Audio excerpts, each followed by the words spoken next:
Hello there and a warm welcome to the program People, Politics and Power. I am Imonia Marere. In the last couple of days, a video has been circulating on the social media of some Nigerians languishing in a makeshift jail in Mali. We cannot confirm now how old or recent that video is, but the images were appealing for help from the Nigerian government.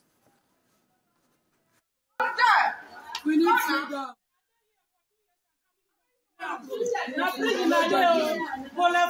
beg for Mali, I beg government, I beg. We need freedom. I need freedom, I beg, oh God. 5 years. For 1 year now, they sick. No medicine, no treatment. Now 5 years, no judgment, no freedom. No judgment, no food. I beg our brothers, no one I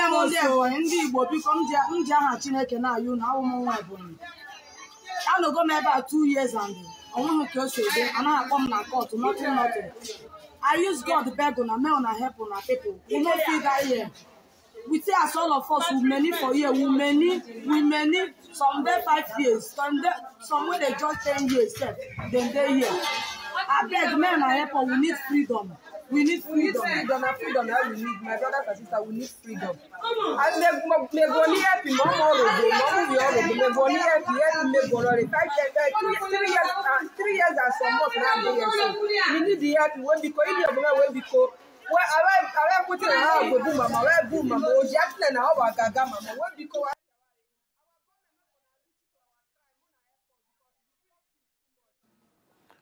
But the Mali situation is not an isolated one.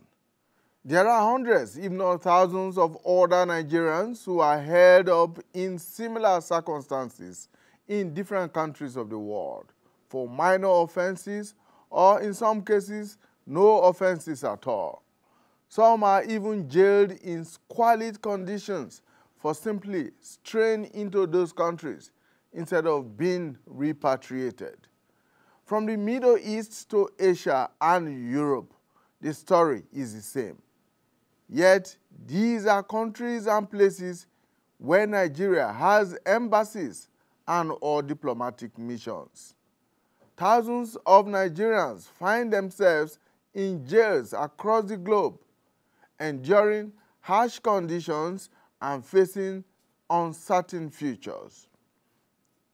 Many traveled abroad in search of better opportunities, only to be ensnared by unfortunate circumstances or the allure of quick financial gain.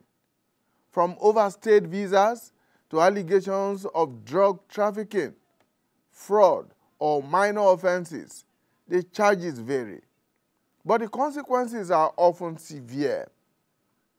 With limited access to legal representation and language barriers, these individuals frequently suffer in isolation, far from home, from family, and of course, familiar support networks. This situation speaks to a broader systemic issue, an intersection of economic hardship at home, limited opportunities, and the vulnerabilities of Nigerians that Nigerians face when they are abroad. But more importantly, is the kind of support the Nigerian government is offering to its citizens around the world, or the lack of it. This is a point of discourse on this edition of the program. Why are Nigerians treated so shabbily and left to the elements in other climes without as much as a whiff from their home government? These are some of the issues. Well, I have joining me in the studio 2 gentlemen, and another one is joining us virtually from Benin in Edo State, and we will be getting to meet them when we return from this break. Stay with us. Nigeria of our dream, the Nigeria we need, is the united, indissoluble, and cohesive Nigeria, which guarantees equity, fairness, justice, and prosperity for its citizens. That is our focus on people, politics, and power. It is fresh, insightful, impactful, a It's a must-watch. People, Politics and Power on AIT. The Nigeria of our dream, the Nigeria we need, is the united, indissoluble, and cohesive Nigeria which guarantees equity, fairness, justice, and prosperity for its citizens. That is our focus on people, politics, and power. It is fresh, insightful, impactful. It's a must-watch. People, Politics, and Power on AIT. The Nigerian.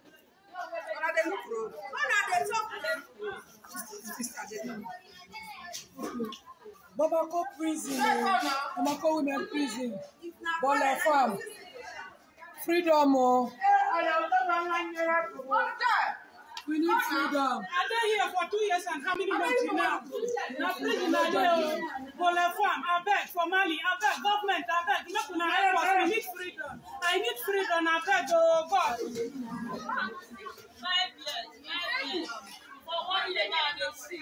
No medicine, no treatment. Now 5 years, no judgment, No food. I beg our brothers, no Ndị Igbo biko m ji aha Chineke na-ayụ na ụmụ nwa Ebonyi. I no go about 2 years and I want to close it. And I come na court, nothing. I use God beg on a man and help on our people. We not feel that here. We say as all of us, we many for year, we many, some day 5 years, some way they just 10 years, then they here. I beg men and help, we need freedom. We need freedom. Freedom that we need. My brothers and sisters, we need freedom. And me goni happy, no more road, no more road. Me goni happy, me goni 3 years and some months now. We need the happy when because in your when because. Well, I put in a boom, mama. Oh, Jackson, our gaga, mama. What because our government not gonna do to our crime on our airport because the suffering is too much. The suffering is too much. 5 years no judgment. You want the judge say yourself every day here. The suffer too much. Our government, our brothers are on our airport are beg. Thank you so much for staying with us. People, Politics and Power. Let's get to meet our guest analysts on the program today. First, from my left is Mr. Abdurrahman Balogun. He is the Director, Media, Public Relations and Protocol, Nigerians in Diaspora Commission, NIDCOM. Thank you so much. Thank you very much for having me. Thank you. We're also joined by Barrister Samuel Chukwu, who is, of course, a legal practitioner. Barrister Chukwu, thank you so much for having me. And joining us virtually from Benin City in Edo State is Chigozie Muzie Sere.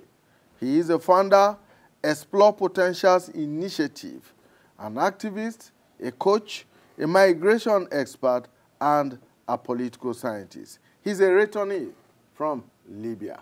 Thank you so much, Mr. Chigozie, for joining us. Thank you. Great. All right, so let's begin this way. You are a returnee from Libya. Tell us what your experience was like while you were in Libya. All right, thank you very much for that. Looking at the video that you just showed, it reminded me of so many things. I was just watching, I was just laughing. I was not actually laughing anyway, but I was just thinking, taking my mind backwards towards what happened to me in 2017, 2016, and thereabouts. Okay, now, when I was India is not a place to be. For the fact that there is no sitting president and all that.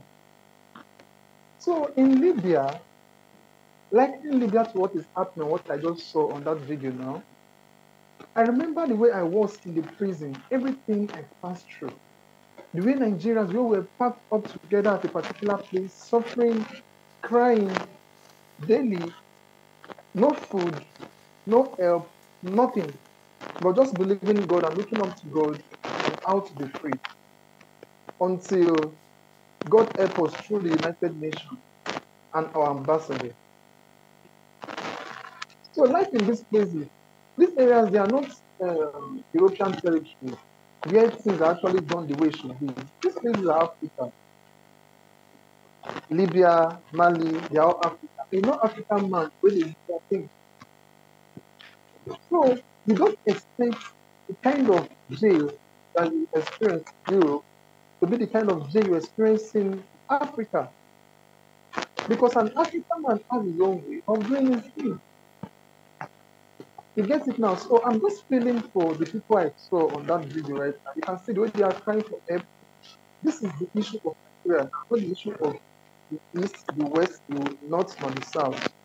If you listen to that video, some are speaking Igbo, some are speaking other languages. Others are also speaking different languages, in fact, because that is the Wazobia we are not talking about, the Nigeria, the oneness we are talking about, because it is now that government has to come out for their help. Because this is not just an Eastern problem, it's a South problem.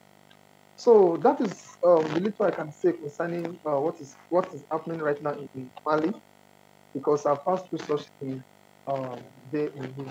Thank you. All right, stay with us, Siri. Let me bring in Mr. Balogun into this discussion. There are an estimated over 16,300 Nigerians that are in jail, they are in prisons, they are in detention in different parts of the world today. Does Nigeria have a correct figure of e-citizens that are in jails across the world? Well, thank you again for having me. To quickly answer that question, I would say no, we don't have it. Because of the circumstances that each of them find themselves therein, we do not have it. But country by country, there are statistics. Togo, Mali, even in Benin Republic, there are India, Brazil, Ethiopia, Saudi Arabia, Dubai, UAE, and the rest. One can get it country by country, and I think both Ministry of Interior and Foreign Affairs will be able to provide that particular figure. But then I think the question you asked Mr. Cyril, what's his name? Yes. He has not really... Chigozie, yeah. I'm not too sure he has answered that question. The question is, how do you get to Libya? What did you go to do in Libya? How did you get to the prison? I think these are the issues, because there are various issues. You cannot go to somebody's country and commit crime, and you say they will let you go. How do you just get to prisons? Why is it that some other Nigerians are still in that country and they are not in prison? I think we should interrogate that. Why are they in prisons in that number? They're just saying, we need help, come and take us, come and take us. Other countries are coming here to take their own national. It's a lie. There's nothing like that. If you go to another person's country and you violate their rules and regulations, you have to face the sanction. You have to face the sanction. Sometimes last year, one NGO from nowhere just raised an issue on social media that as I'm talking now, 250 Nigerians are to be killed in Ethiopia. They are languishing in Ethiopia jails. This and that and that and that. If National Assembly called us, this and that, we investigated. And up to now, have you seen any 250 Nigerians killed in Ethiopia, slaughtered? Up to now, a year after. So people just go on social media and be circulating all kinds of things. They will not tell you why they are where they are. Of course, those who have some genuine cases, they petition, lawyers have been arranged for them, and to get them out. Is NITCOM aware of this Mali case? Yes. The one in yes, Bamako? yes, we are aware of the Mali case. We actually issued a statement. We issued a statement on September 29. A statement was issued, and I don't know if you permit me, I can quickly read the statement. I said, videos on stranded Nigerians abroad on social media. Let's be cautious.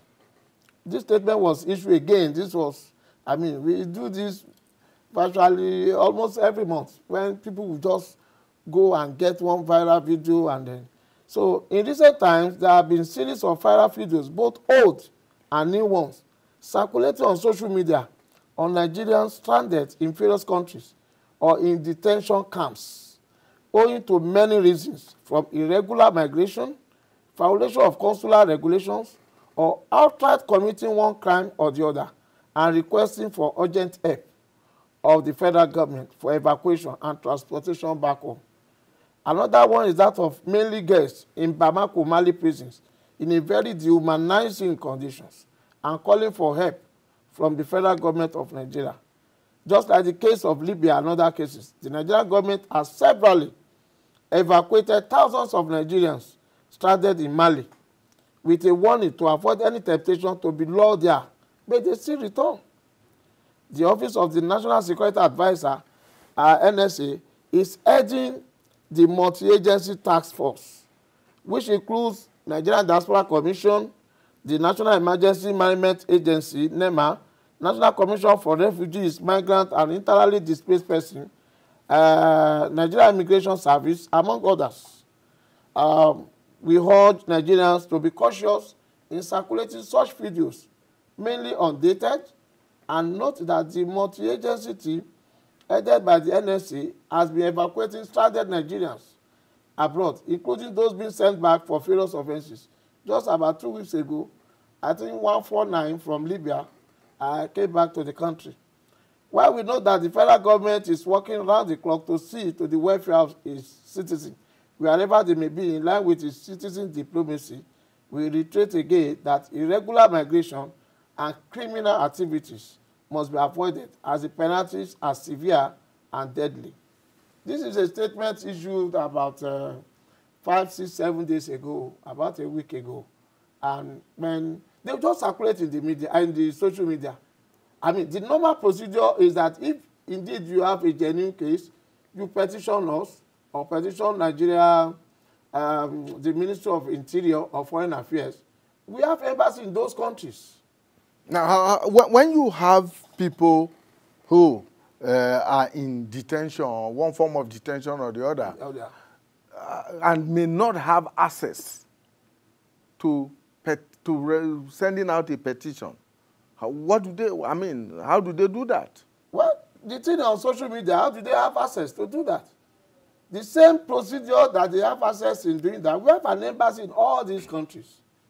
We have tried the affairs there. We have High Commissioner in some cases. I mean, and they have identified themselves to be Nigerians. There are people who liaise with them.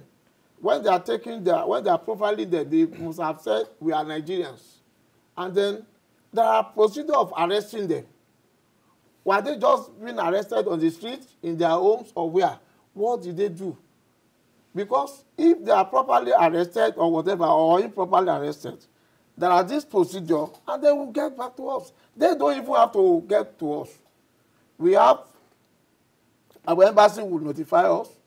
We have NGOs that is their work. They will also notify us. Most of our embassies around the world now are without ambassadors. But we have tried their affairs there. It's not closed. Our embassies are not closed. They are working. They are working. So that's not an excuse. And then we have a functional email addressed to the embassies, to the Ministry of Foreign Affairs, to our office, to all these offices. The same procedure that they did on social media, they could have just done it formally, and then we take it up. So that, because most of these things, most of this information on social media, nobody to even track. Okay? We were at the National Assembly for the Committee on Diaspora and Foreign Affairs, invited us, and we were looking for the person who raised an alarm that 250 Nigerians was to be killed in Ethiopia. Up till now, the person has not come out. We don't know. And people just be circulating it, mentioning name, tagging name, Abike Dabiri, you are a mother, come and help us, we are dying. But they will never mention what they have done. In fact, the one they sent to me yesterday, they said, Abike Dabiri, you are a bit tribalistic. Is it because these people that are affected are Igbos? If they are Yoruba now, you will have gone there to pick them back. You know, People say all kinds of things.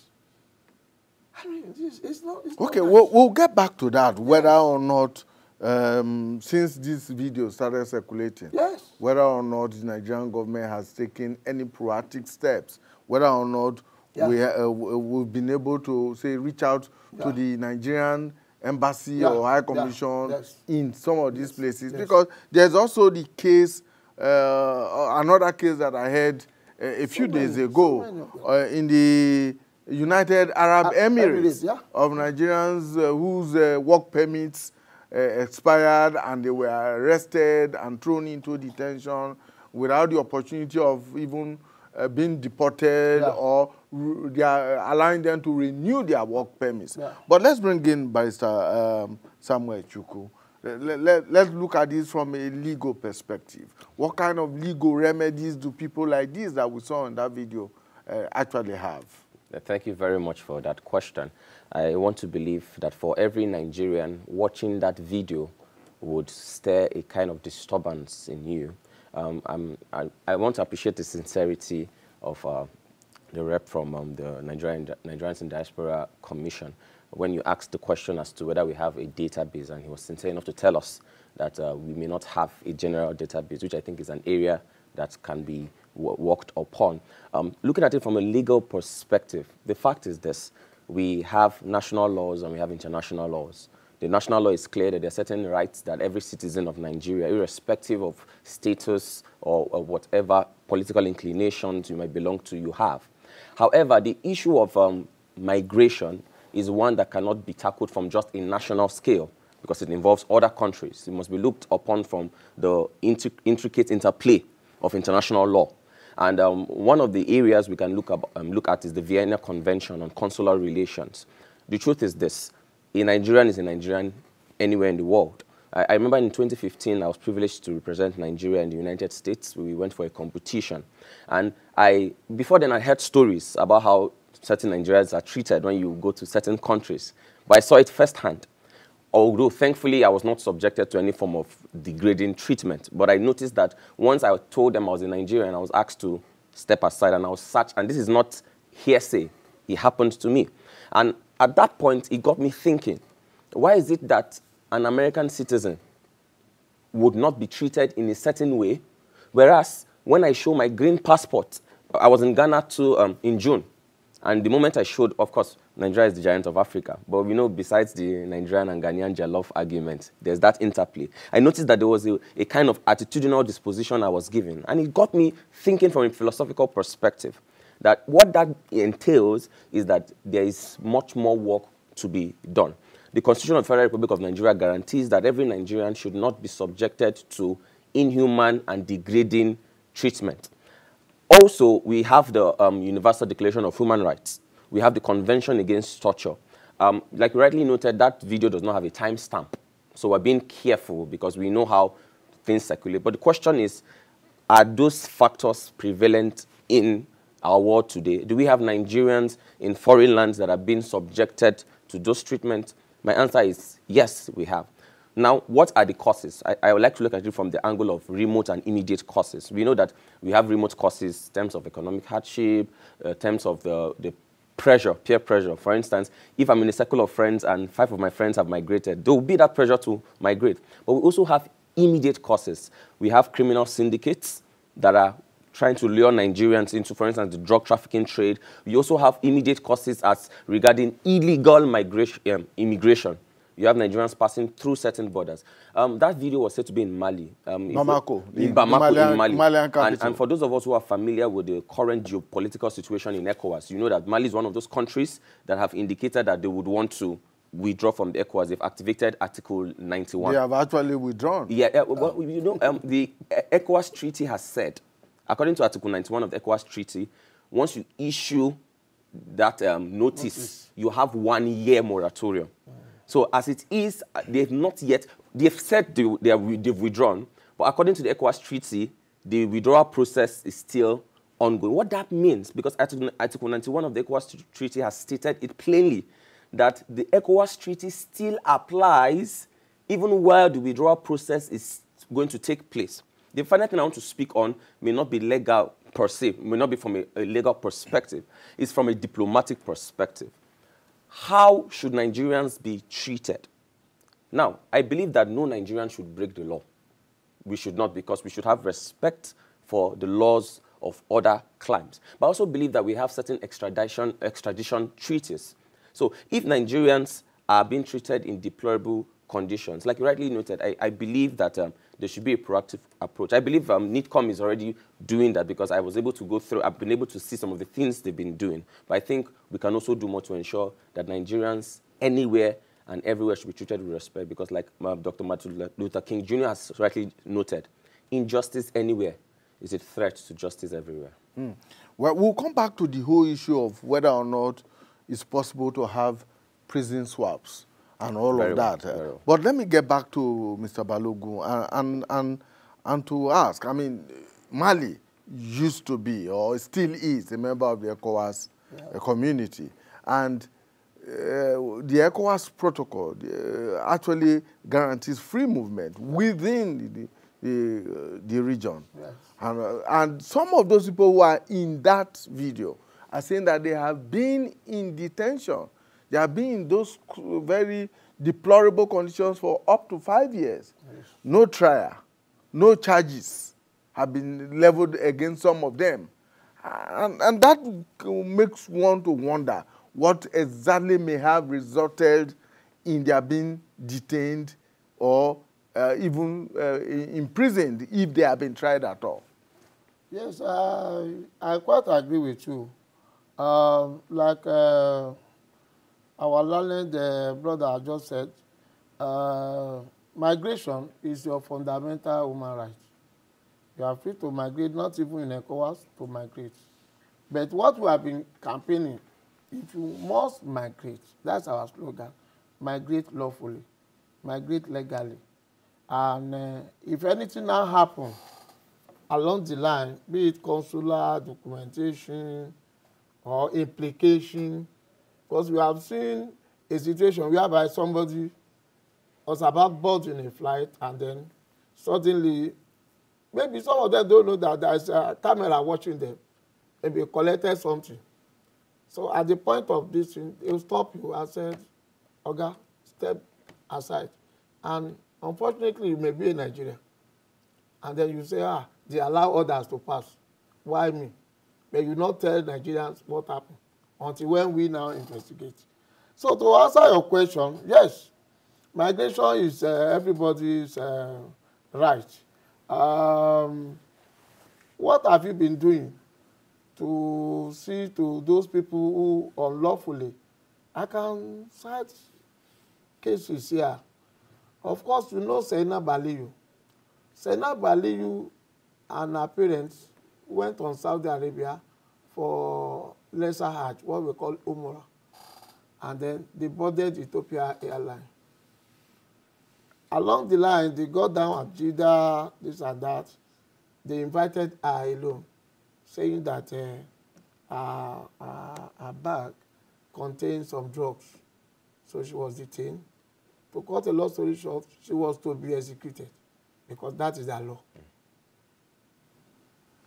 Luckily for her, she went with her parents.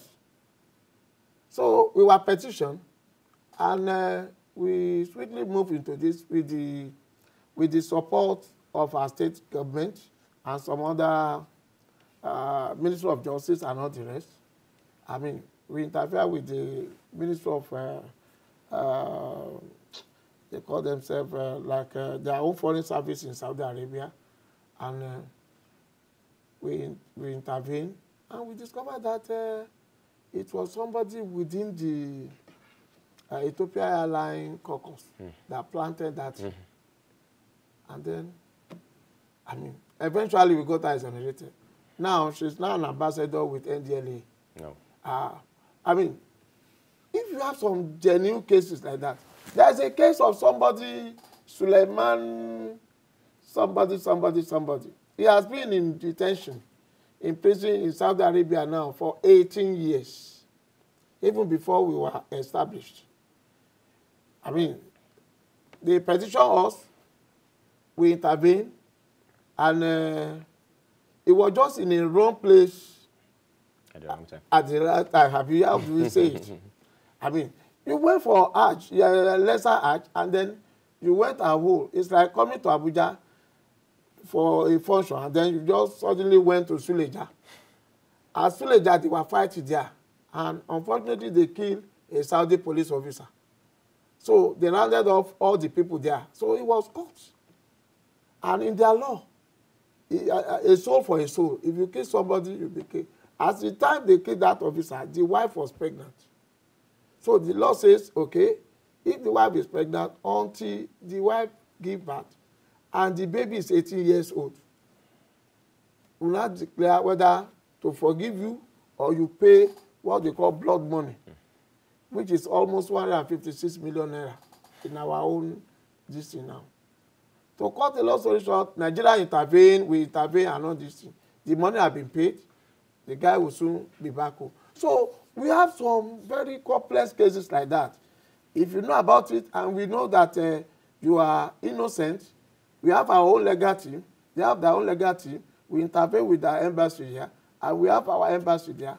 We do that work. Is it not possible that some of these people that we saw in that video may actually just be innocent Nigerians, either traveling through or traveling to Mali itself? Is there anything government can do at this point in time, for instance, to interrogate the process and find out who is a criminal, who has broken which law, and who is innocent? Because we have cases, there are cases of arbitrary detentions in many countries of the world. Yeah, I agree with you. Yes, we do have such cases, and this is where our Minister of Internal Affairs comes in. You alluded to one fact that time about swapping of prisoners and all swap, this yes. thing. I think they've started the process. They've not concluded it. They are, legal. They are doing the paperwork, this and that. These are people who are being convicted, though, not a traveler. Because sincerely, if you look through our mandate, Nigerian Diaspora Commission, we have a diaspora policy approved in 2019 and eventually passed 2021. A traveler is not a diaspora. Because if you are to define who is a diaspora, who are we responsible to? It's not somebody who is traveling and then you just had some documentation issue or some issue at the security checks and then you are slammed into detention camp. I mean, it's not our business. Maybe foreign affairs, consular unit. It's not our business. Okay. So let's bring Chigozie back into the discussion.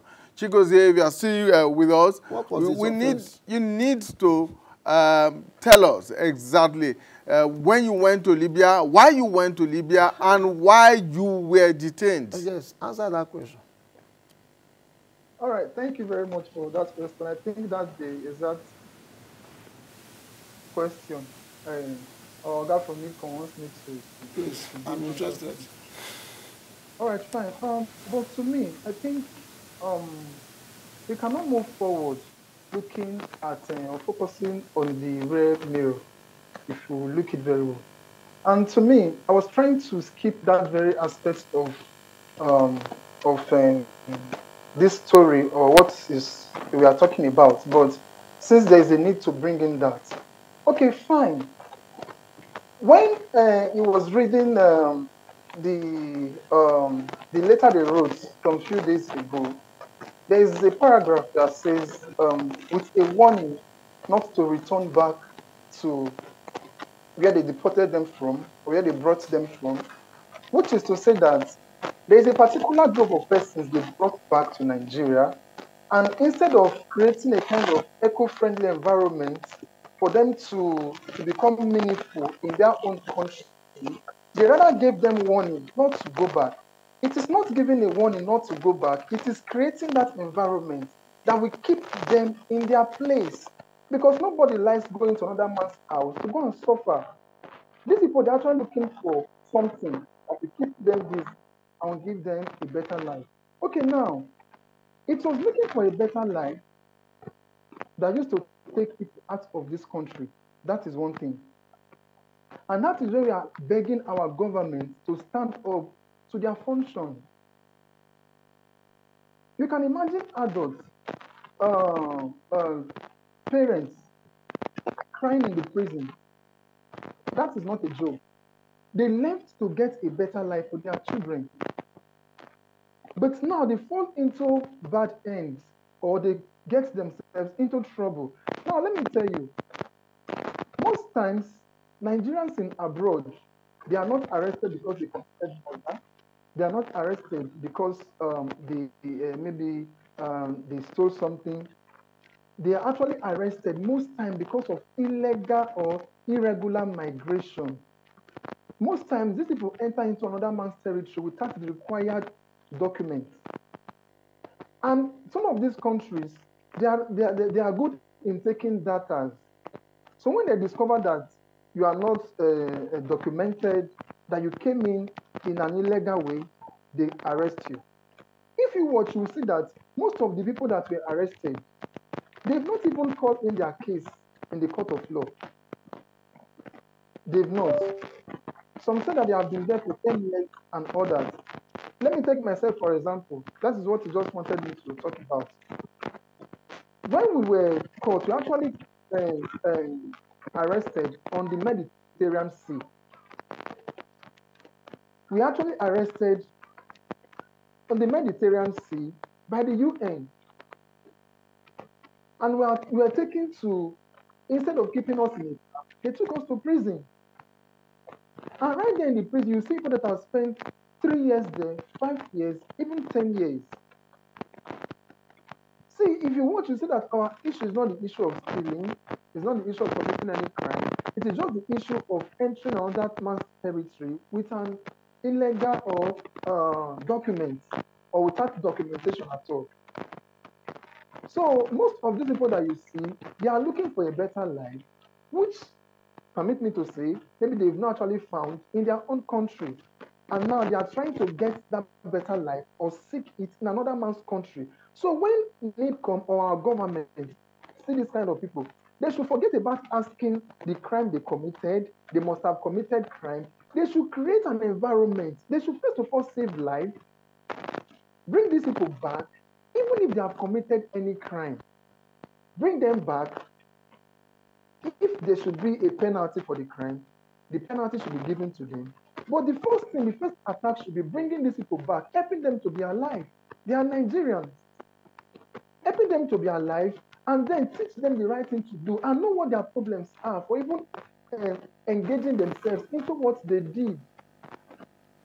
All right, Chigozie, we'll get back to you, Chigozie, but let's take this word of caution from Dr. Abike Dabiri Erewa, who is a chairman of Nigerian Diaspora Commission. She recently addressed some of these issues. Let's take that clip.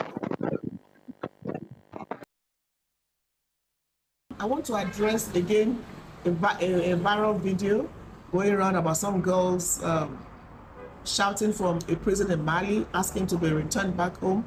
Now, some time ago, the Chief of Defense Staff actually helped us to bring back some girls, almost about 40, in a C-130. We have identified some of those girls as some of those girls that were brought back that time. And they found themselves back in Mali. It's shocking.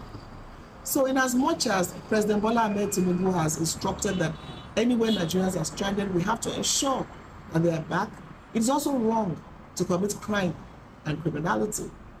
So the Office of the National Security Advisor is in charge of the multi-agency team on evacuations. And the Office of the NSA has been bringing back, people, those who committed crime, finished serving their sentences, those deported, those stranded, and they're coming back. So we want to appeal that, we need to obey laws of other countries. Now, Barrister Samuel, let's look at the option of prisoners who are, or in fact, before that, why is it that countries would prefer to put people who are illegal migrants in detention rather than repatriate them immediately back to their countries? Yeah, that's a very good question. I would speak on it from two branches. The first is the diplomatic angle, and then you have the economic angle. Well, from a simple economic perspective, it costs a lot of money as a country to repatriate people to their home countries if you have to do it yourself. So most countries, what they would do is to keep those citizens in detention centers pending when the home country decides to. If you look at the economics, who bears the cost? They don't. But they will feed them in such detention. The cost of feeding is much more lower than the cost of bringing back a whole lot of people. That's from a very simple or simplistic economic standpoint. But I would like to focus more on the diplomatic area. Countries have, in diplomatic terms, we have both bilateral relations as well as multilateral relations. So I understand where Mr. Chigozie is coming from, but in international politics, it's not as easy as it may seem. And that is because international politics is an interplay of both the national laws of the countries involved and international law. If you check out Nigeria's relations with Mali, at the moment, it's a bit dicey, and that's because we know the geopolitical situation. But I don't want to just focus on Mali because we have Nigerians in various detention centers across the world. The pertinent question that should be asked is this. What are the various bilateral or multilateral agreements Nigeria has with these nations? Do we have, and I like how you've been mentioning the angle of the prisoner swap policy, because even in the United States, the almighty United States is not as easy.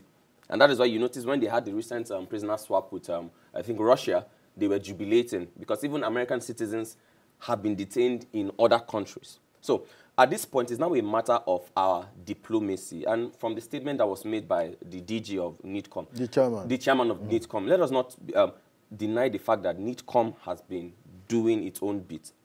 People tend to forget the fact that these cases are enormous. We have a lot of these cases.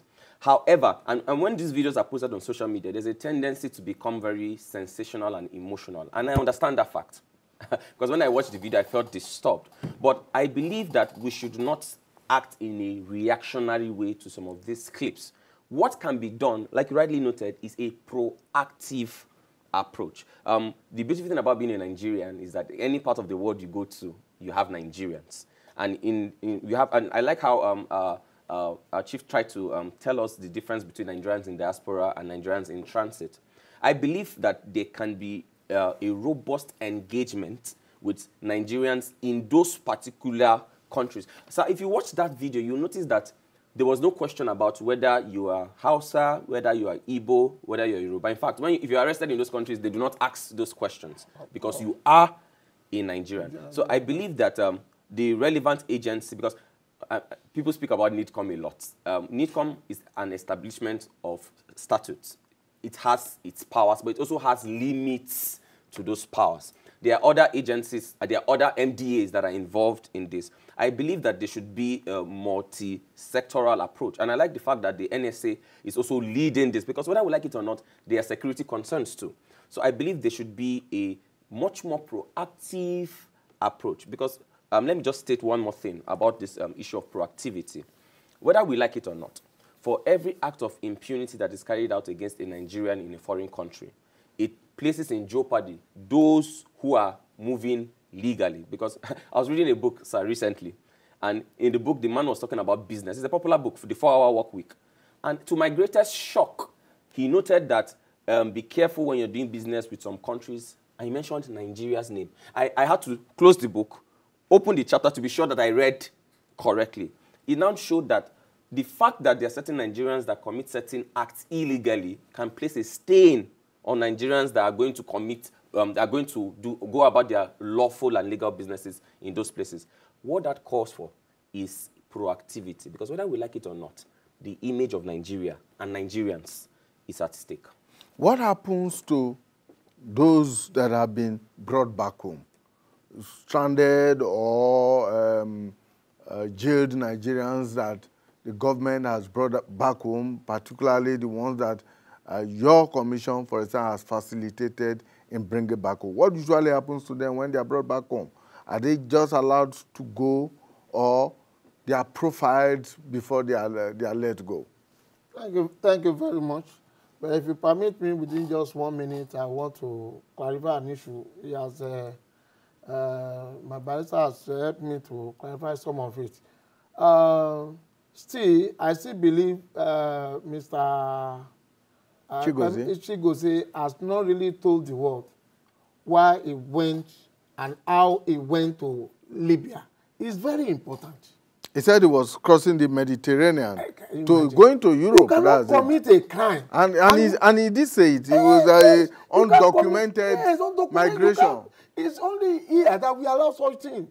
It's not allowed even in Cotonou that is less than Abuja there. You can't do that. Though you have freedom of movement, but you have to follow the rules. Let me shock you. Recently, we brought back from Libya alone over 20,000. Over 20,000. Of course, Libya is a transit route to Europe. You know, Libya, Morocco, this thing, they will from there jackpot to Spain. I mean, just 2 hours. So once they get there, they use that place to cross to Spain. Once they enter Europe, like that, you know, that's it. And then imagine the cost of evacuation of one person. I mean, if not for IOM, how much is our budget? You can check it online. How much is the budget of NITCOM? Nigeria, we don't have an airline. If not for I don't want to advertise in one private airline that assisted us to evacuate people from South Africa at the other time. And when we asked him, how much did you spend? He mentioned something in the region of 506 million, either naira or dollars. You know, that is aside. So, secondly, it's a pity I didn't know this is what we want to discuss. I have clips that I'll show you. You listen to what they are saying. You listen to what they are doing. We were at the airport the other day. The person said, this is the third time.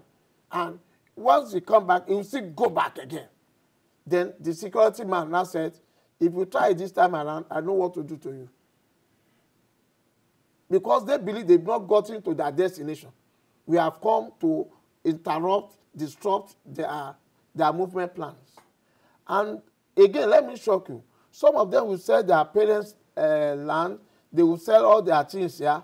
To the tune of, there was one that was saying that she saw something close to 56 million naira to do that traveling for her. If she has 56 million. As bad as our economy is, because someone was talking about economy.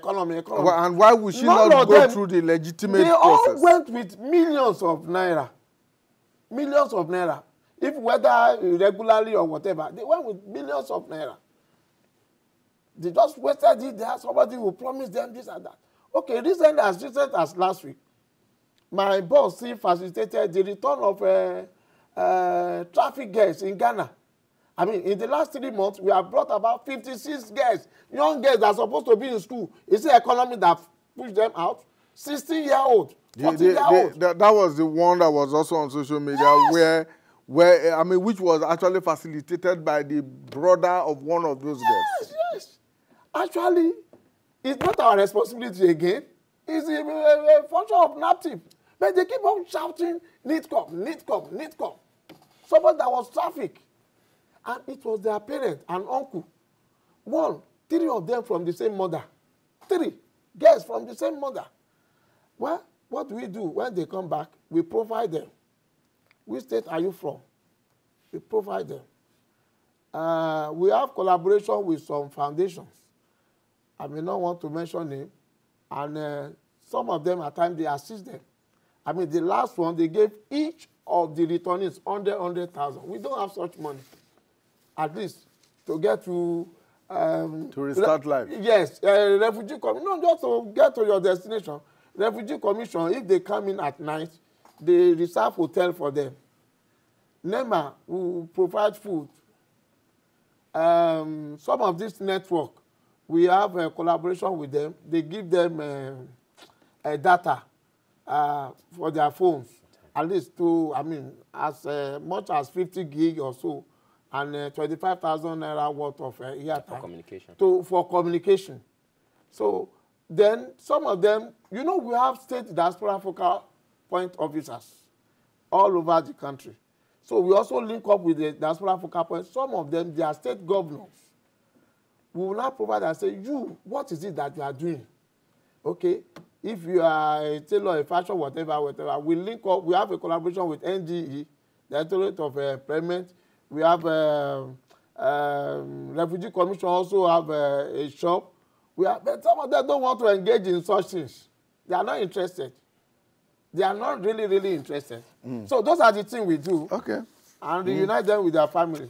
Professor Samuel, one last point as we round off our discussion. I would want to state the fact that as a Nigerian, and as Nigerians, we have a collective responsibility to ensure that Nigerians everywhere in the world still enjoy the fundamental rights.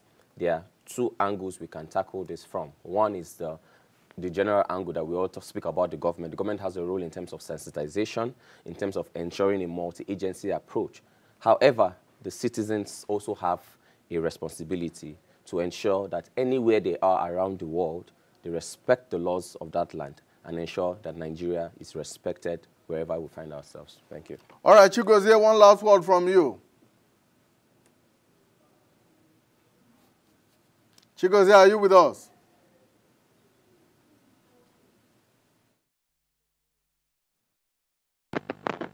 Can you hear me? Hello?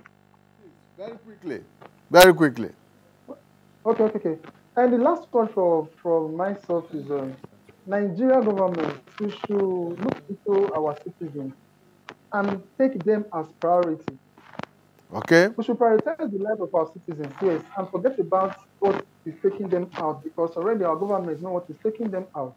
So they should look into that and create that environment where people of Nigeria will stop going out. To discourage them from the Jackpot syndrome. Yes. Thank you so much. One last word. Travel legally.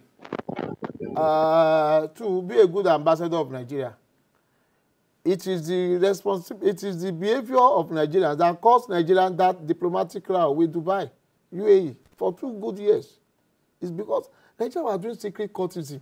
They are fighting with cutlass in Dubai, Nigerians. So be a good Nigerian, be good, and that's what is affecting others, innocent others, that they have to strike you. I mean, so please be a good ambassador of Nigeria. Travel like nobody is saying you should not move. But when you want to move, obtain your passport, know where you are doing, and know what you are going to do, where you are going. Very simple. Okay. And you be respected. Thank you so much, Mr. Abdulrahman Balogun is Director, Media, Public Relations and Protocol at the Nigerian in Diaspora Commission, NIDCOM. Thank you so much for your time. Sir. And Barrister Samuel Chukwu is a legal practitioner who is based here in the nation's capital, Abuja. Thank you. And Chigozie Mozie Sire is the founder, Explore Potentials Initiative. He's an activist, a coach, a migration expert, and a political scientist. He, of course, is a returnee from Libya. Thank you so much for your time, Siri. I'm grateful. Thank you. All right, and to our viewers out there, we want to thank you for investing your time with us. We hope that particularly young Nigerians have learned 1 or 2 things from this discussion, and to ensure that when you want to migrate, please do it in the proper and legitimate way so as to avoid the kind of situation that we see in Mali, Libya, Ghana, and elsewhere around the world. Thank you for your time. Bye for now.